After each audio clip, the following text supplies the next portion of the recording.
Allons-y pour le contrôle Alt-Supre, si vous le voulez bien. Oui. Contrôle Alt-Supre. Le désormais traditionnel chapitre IA pour commencer ce contrôle Alt-Supre. Bah oui. La startup israélienne DID vient ajouter une nouvelle couche à ChatGPT, un avatar photoréaliste qui prend la parole et vous fait la conversation. Alors, une sorte de Siri ou Google Assistant amélioré et surtout visuel. Alors, comme un exemple vaut mieux qu'un long discours, je vous propose de regarder la vidéo proposée en même temps que je parle. Donc, la vidéo proposée par la startup elle-même. Et donc, comme vous avez pu le voir, en fait, on a pu voir déjà un premier extrait avec cette personne du coup qui se tenait debout au début de la vidéo. Et donc là, on va voir, il va interagir avec sa télé et hop, elle vient causer. En même temps, et voilà, d'accord, cette personne n'existe pas. Exactement. C'est tellement flippant. Putain. C'est bluffant. Voilà, c'est complètement bluffant. On sent que c'est pas complètement naturel quand même, hein, par rapport au mouvement et tout, mais bon, ça ressemble quand même pas mal aux IA fantasmés dans les jeux vidéo futuristes, les films de science-fiction, tout ça. Quelque part, c'est tant mieux que parce qu'après, quand ça va commencer vraiment à ressembler à un vrai être humain, oui, là, ça va être encore plus flippant, ne serait-ce que dans les mouvements du visage, des mains et tout, machin. Ça risque d'être vraiment terrible. On va finir par y arriver, hein, de toute façon, et peut-être plus rapidement que ce qu'on pourrait croire, tellement ça va vite. Imaginez un peu, dialoguer avec une IA quand vous appelez par exemple la mutuelle ou les impôts, mettons. Imagine. Déjà, j'ai vraiment l'impression qu'on parle avec eux en fait. Il y a un peu de ça aussi. T'as un texte, Déjà, la première étape, faut qu'ils répondent. C'est ça, et puis C'est quand ça. ça répond, c'est un texte random. Hein. Tu dis que t'as un problème En tout avec cas, un truc, ouais. il te répond totalement autre chose. Donc, Ben, en fait, c'est qu'ils ont une grille à suivre et dès que tu sors des clous, c'est fini. ouais, quoi. c'est horrible. Ils savent plus quoi répondre. Bah non, mais ils sont perdus. T'as une erreur 404 dans leur cerveau. C'est ça. D'ailleurs, un petit mot à propos de la future version de ChatGPT. On commence à avoir quelques infos à ce sujet. Du coup, donc par exemple, ChatGPT 4 serait basé sur environ 17 milliards de paramètres. Alors un chiffre qui n'est pas simple à vérifier car il y a tout un tas d'informations hallucinantes qui circulent à ce sujet. Il y en a qui parlent de 100 trilliards ou de je ne sais combien. Mais bon. Ce dont on peut être sûr, c'est que le nombre de paramètres va drastiquement augmenter par rapport à la version actuelle. Et si vous ignorez ce que c'est un paramètre, eh bien en fait c'est un peu l'équivalent d'un neurone dans notre cerveau. Voilà, c'est dans le cas d'une IA, en fait c'est un tout petit bout de programme qui est dédié à une tâche très précise, parfois très abstraite pour nous. Pauvres êtres humains que nous sommes, mais l'essentiel c'est que l'IA, elle s'y retrouve. Autre chose intéressante, c'est que la future version serait capable de ChatGPT, donc serait capable de synthétiser un texte d'une 60aine de pages en un rien de temps. Et ça, c'est quand même incroyable aussi. Tout ça est encore à prendre au conditionnel, hein, mais il y a quand même peu de place laissée aux doutes vu l'emballement que tout ça représente. Du côté des réseaux sociaux, on en avait déjà parlé, l'ex-fondateur de Twitter lance son nouveau réseau social, Blue Sky. Autrement dit, ciel bleu. Alors, Pardon. pour le moment, on n'en sait pas grand-chose à part que c'est une bêta fermée qui fonctionne sur invitation. L'application n'est pour le moment disponible que sur iPhone et repose sur un système décentralisé à la Mastodon. Le fonctionnement est extrêmement similaire. Like, repost, 256 caractères maximum et l'application est plutôt similaire en termes d'interface comme vous pouvez le Oui, voir. mais le nom est avenant Blue par Sky. rapport à C'est beau. Mastodon. Ouais. Ah oui, ça bah, donne c'est pas clair envie. La Blue Sky. Donc bon, l'avenir En nous plus, il y dira a des si- petits chats. C'est vrai. L'avenir nous dira du coup si Blue Sky peut rivaliser avec Twitter. Rien n'est joué pour le moment. Puisqu'on parle de réseaux sociaux, peut-être avez-vous vu cette statistique passer ? Même si vous l'avez pas vu, bah c'est pas grave. D'après vous, vers quel âge en moyenne intervient la première inscription sur les réseaux sociaux ? Bah, normalement, c'est 13 ans. Normalement, c'est Normalement. 15, 13 C'était peut-être que 11. Ouais, moi, je pense que je crois c'est- que dès 8 ans, il faut déjà un compte. Non, c'est trop tôt. Eh bien, Moi, 8 je ans parle- et demi, c'est la moyenne. Non. Eh, mais non, mais Ah. toujours Moi, plus ma tôt, quoi. nièce, déjà, je sais pas si elle regardera. Coucou, On Louane. l'embrasse. Ouais. Pas avant 18 ans. Pas avant 18 ans. Ouais. Je crois Voilà, que le ouais, message est passé. Hein. le premier Voilà, compte hein, créé. la reine, elle te dit non. Pas avant 18 ans. Après, moi, la question que je me pose, c'est. Alors, maintenant, les réseaux sociaux, on les connaît, c'est les TikTok, les machins. Ouais. À notre époque, nous, on a connu MSN. Enfin, en tout cas, voilà. Non, mais. Skyblog. Est-ce que on aurait pu considérer ça comme un réseau social parce que clairement on était sur MSN relativement jeune aussi. Alors peut-être pas à 8 ans.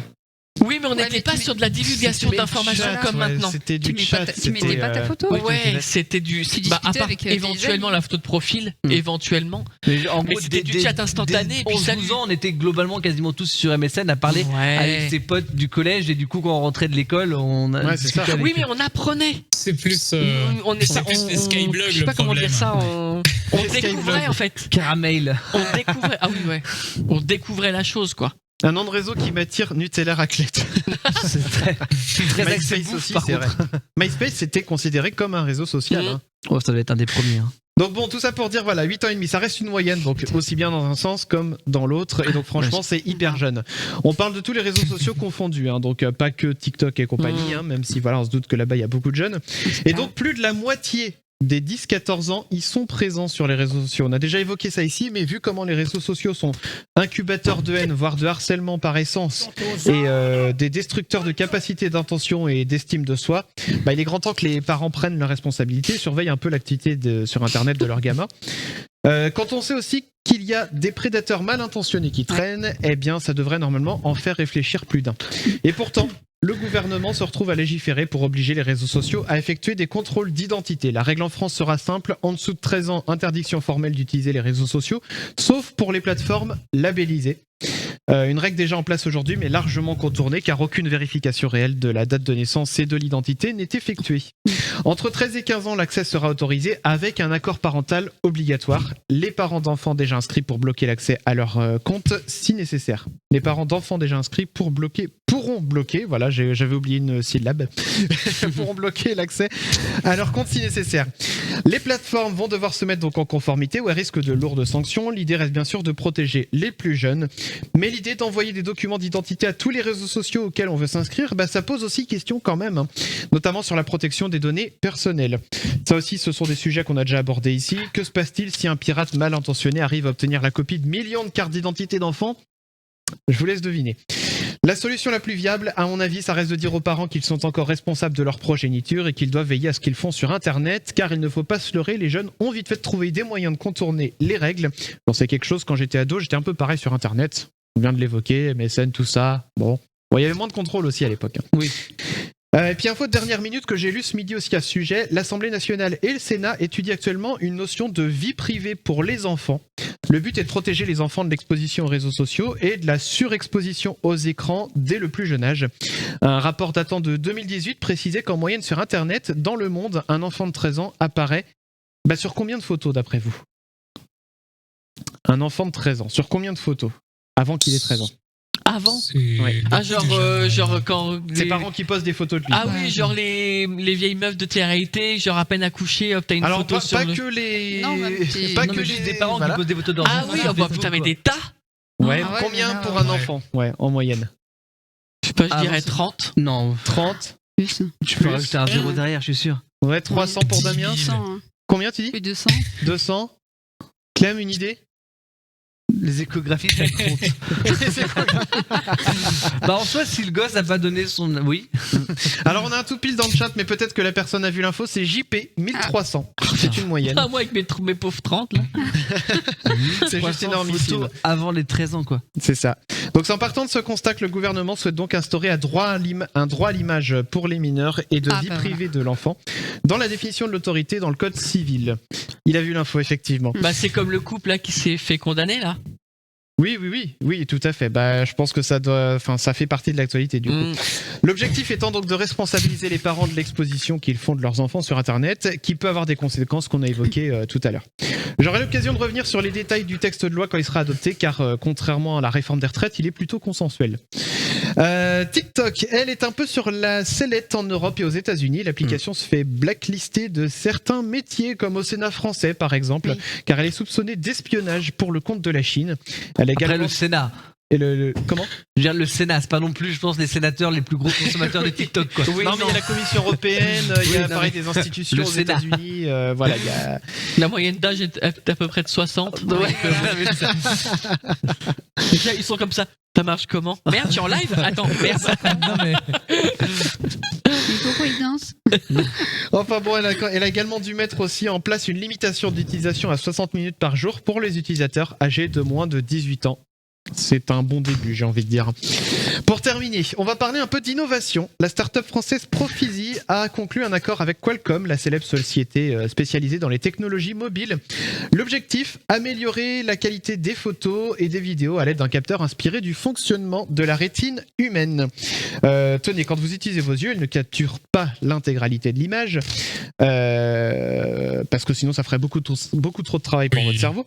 Non, en réalité, l'œil en fait est plus optimisé, il est sensible en fait aux changements qui interviennent dans votre champ de vision. Un mécanisme que l'on doit à l'évolution qui nous permet à la fois de bénéficier d'une belle image pour le panorama qui constitue notre film quotidien, mais aussi d'un état d'alerte permanent qui fait qu'au moindre truc qui change dans notre champ de vision large, on peut être conscient très rapidement, même si on ne voit pas réellement cette zone de façon aussi nette que ce sur quoi on focalise. Alors du coup, bien sûr, le capteur photo de Profisi est conçu sur le même principe, il ne s'occupe pas réellement de capter la couleur, mais vraiment les différences de contraste pour reconstituer les mouvements d'une image à une fréquence d'analyse nettement supérieure. On parle quand même de capteurs capables d'analyser 10 000 images par seconde. L'idée, c'est donc aussi d'améliorer la qualité des photos, surtout celles prises en mouvement, mais aussi de détecter des anomalies dans une installation industrielle, par exemple, de compter le nombre de grains de riz qui tombent dans un paquet, par exemple, oui, ou encore améliorer la capacité d'analyse de la route pour les voitures qui sont justement équipées de caméras, de capteurs, etc. Donc ce type de capteur pourrait également être utilisé dans des implants destinés aux personnes atteintes de certaines déficiences visuelles. Donc Là, c'est ça une serait petite mieux, innovation très prometteuse. Voilà. Alors là, on aperçoit justement sur la vidéo les grains de riz qui tombent et qui sont comptés. La voiture, voilà, qui détecte donc des passants à l'aide de ce genre de capteur. Et donc de mémoire, dans ce petit montage, nous avons derrière voilà, regardez, on a la photo qui est prise à gauche, le mouvement qui est analysé à droite, et à partir des données des deux trucs, on va rassembler en fait les deux. Voilà, on a une image qui est floue. Et donc on peut retrouver une image nette grâce à ce capteur justement de chez Profisi. Donc c'est belle petite innovation qui est française pour le coup. Donc ça c'est, on peut dire, cocorico. C'est mieux là. Voilà, donc tout ce qu'on pouvait dire sur ce contrôle là-dessus.